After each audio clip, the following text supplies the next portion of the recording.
బిడ్డలందరికీ నా నిండు వందనాలు తెలియజేస్తున్నాను. యేసుక్రీస్తు ప్రభువారు సిలువలో పలికిన 5వ మాట, నేను దప్పిక కొనుచున్నాను. యోహాను సువార్త 19:28 చూస్తాం. ఇది ఆయనకున్న దాహాన్ని తెలియజేస్తుంది. ఆయన సమరయ స్త్రీకి జీవజలపు ఊటలనిచ్చి ఎన్నడూ నీవు దప్పిక కొనువని వాగ్దానం చేశాడు. అటువంటి ప్రభువారికి ఆ సిలువలో దప్పిక కలుగుతుంది. అయితే అది శారీరక దప్పిక లేదా ఆత్మీయ దప్పిక అని చూస్తే ఆత్మానుసారంగా మనం ధ్యానిద్దాం. యేసు ప్రభువారు ఎన్నో బాధలు పొందారు, హింసలు తట్టుకున్నారు, రక్తం కార్చారు, దెబ్బలు తిన్నారు. ఇన్ని తట్టుకున్న ఆయనకు దాహాన్ని తట్టుకోవడం లెక్క కాదు. కానీ ఆయన ఆత్మానుసారంగా దప్పిక కొంటున్నారు. ఈ లోకంలో అనేక ఆత్మలు నశించిపోతున్నాయి. ఆత్మలను రక్షించాలనేది ఆయన దాహం. పాపం నుండి విడుదల పొందక పాపంలో మగ్గిపోతూ అపవాది బారిన అనేక ఆత్మలు నశించిపోతున్నాయి. ఆత్మలు మరణ మార్గంలోకి కాక జీవ మార్గంలోకి వెళ్ళాలనేదే ఆయన దాహం. అందువలనే నేను దప్పిక కొనుచున్నానని ఆయన పలుకుతున్నారు. మనం జాగ్రత్తగా గమనించినట్లయితే ఆయన దాహం ఈ రోజు వరకు తీరలేదు. ఎందువలనగా ఇప్పటికీ ఎన్నో ఆత్మలు నశించిపోతున్నాయి. ఈ విధంగా జరుగుతూ ఉంటే ఆయన దాహం ఎలా తీరుతుంది?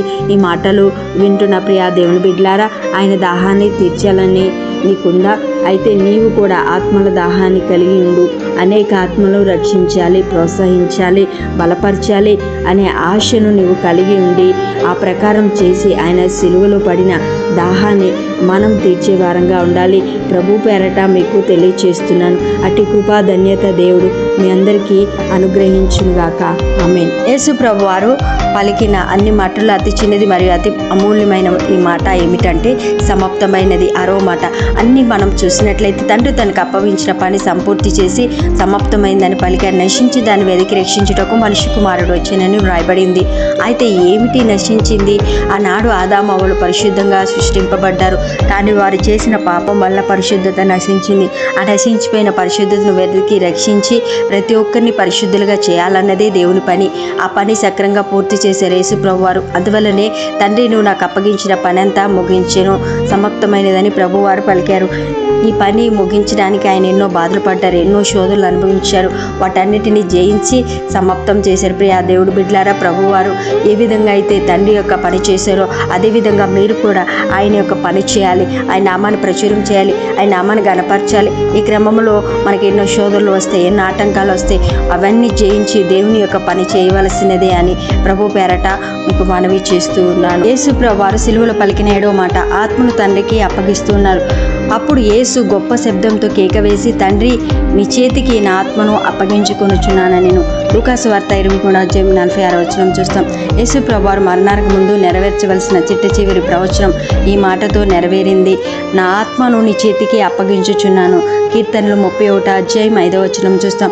యేసు ప్రభువారి లోకానికి ఎందుకు రావాల్సి వచ్చిందో ఆ కార్యమును సంపూర్తి చేశారు. చేయకుండా మిగిలించింది ఏమీ లేదు. గొప్ప సంతృప్తితో తన ఆత్మను తండ్రికి అప్పగిస్తూ ఉన్నారు. ఆయన ప్రాణమును ఎవరు తీయలేదు, ఆయనే అప్పగించాడు. ఆయన ప్రాణము పెట్టడానికి తిరిగి తీసుకోవడానికి ఆయనకు అధికారం ఉంది. నేను దానిని మరలా తీసుకొని వచ్చినట్లు నా ప్రాణము పెట్టుచున్నాను. యోహాను సువార్త 10:18 చూస్తాం. యేసు ప్రభువారు ఆయన రాజ్య సువార్తను ఆత్మ విషయమై దీనులైన వారు ధన్యులు అంటూ ప్రారంభించి ఈ లోకంలో శరీర జరిగే చివరి మాటగాను ఆత్మను అప్పగించుకొనుచున్నారు అంటూ ముగించడం ద్వారా ఆయన ఆత్మకు ఇచ్చిన ప్రాధాన్యత ఎంత అర్థమవుతుంది. జీవింపచేసేది ఆత్మ మాత్రమే, శరీరము ప్రయోజనం లేనిది. కానీ మనమైతే ప్రయోజనం లేని దానికోసం ప్రాకులాడుతూ ఉంటాం. నిత్యము జీవింపచేసే ఆత్మను గురించి ఆలోచన కానీ అవగాహన కానీ లేకుండా బ్రతికేస్తున్నారు. ఆత్మీయ జీవింప చేయుచున్నది, శరీరము కేవలం నిష్ప్రయోజనం. యోహాను సువార్త 6:63 చూస్తాం. శరీరం ఎందుకు నిష్ప్రయోజనం అంటే మట్టిలో నుండి తీయబడిన శరీరం తిరిగి మట్టిలో కలిసిపోవలసిందే.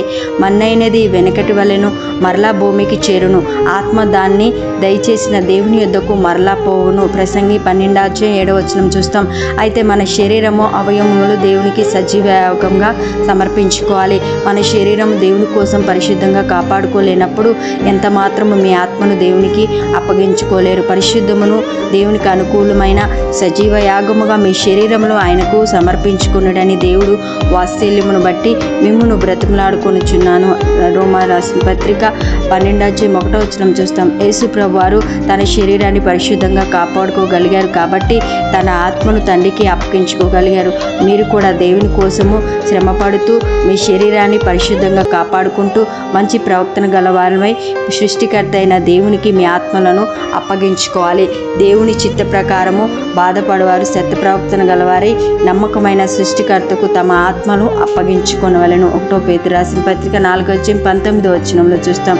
ఆ రీతిగా మీ జీవితాలను సిద్ధపరచుకోండి. నిత్య రాజ్యానికి వారసులవుదాం. అట్టి కృపా ధన్యత దేవుడు మీ అందరికీ అనుగ్రహించునుగాక. ఆమేన్.